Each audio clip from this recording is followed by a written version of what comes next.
একমাত্র টিকা দিলেই হাম প্রতিরোধযোগ্য। বর্তমানে হাম ছড়িয়ে পড়ার অন্যতম কারণ এই টিকার ব্যর্থতা। আসসালামু আলাইকুম, আমি নাইলা নাইম। আমি আজকে এই ভিডিওটি বানিয়েছি সম্পূর্ণ বিবেকের তাড়নায়। কেননা প্রতিদিন সংবাদপত্র খুললেই কিংবা এই যে ফেসবুকের নিউজ ফিডটা স্ক্রল করলেই দেখতে পাই শিশুদের মৃত্যুর মিছিল, যা একজন সাধারণ নাগরিক হিসেবেও মেনে নেওয়া আসলেই কষ্টদায়ক। আসুন জেনে নেই হাম কি। হাম একটি ভাইরাসজনিত অসুখ, যেটা সাধারণত শিশুদের হয়, বড়দেরও হতে পারে। হাম সাধারণত কারোর শরীরে প্রবেশ করে হাঁচি কাশির মাধ্যমে, ঠিক করোনা যেভাবে ছড়াতো। হাম আপনি প্রতিরোধ করতে পারবেন মাস্ক পরে থাকলে, কিন্তু যেহেতু এটা শিশুদের বেশি হয়, শিশুরা খেলাধুলা করে, অন্য বাচ্চাদের সাথে মেলামেশা করে, সুতরাং তাদেরকে আপনি সারাদিন মাস্ক পরিয়ে রাখতে পারবেন না। মাস্ক পরিয়ে শিশুদের হাম মোকাবিলা অসম্ভব।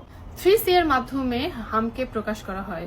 কফ মানে কাশি হবে, সর্দি হবে, নাক দিয়ে পানি ঝরবে এবং চোখ লাল হয়ে যাবে। প্রচন্ড জ্বর দেখা দেবে এবং শিশুর মুখের ভেতরে সাদা প্যাচের মতো দানা দানা দেখা যাবে শুরুতে, কিন্তু সাধারণত আমরা শিশুর মুখ কখনো হা করিয়ে দেখি না, সুতরাং এটা খুব বোঝা কষ্টসাধ্য।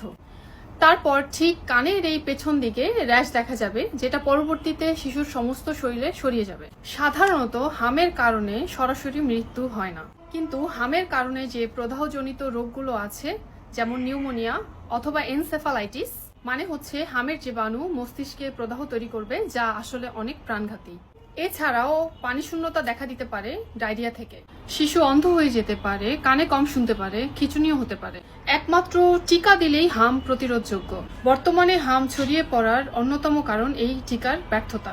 সুতরাং শিশুকে হামের টিকা দিন এবং সুস্থ রাখুন।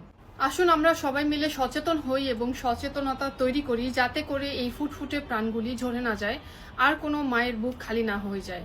তারা আসলেই এটা আসলেই মেনে নেওয়ার মতো না, কোনোভাবেই মেনে নেওয়ার মতো নয়।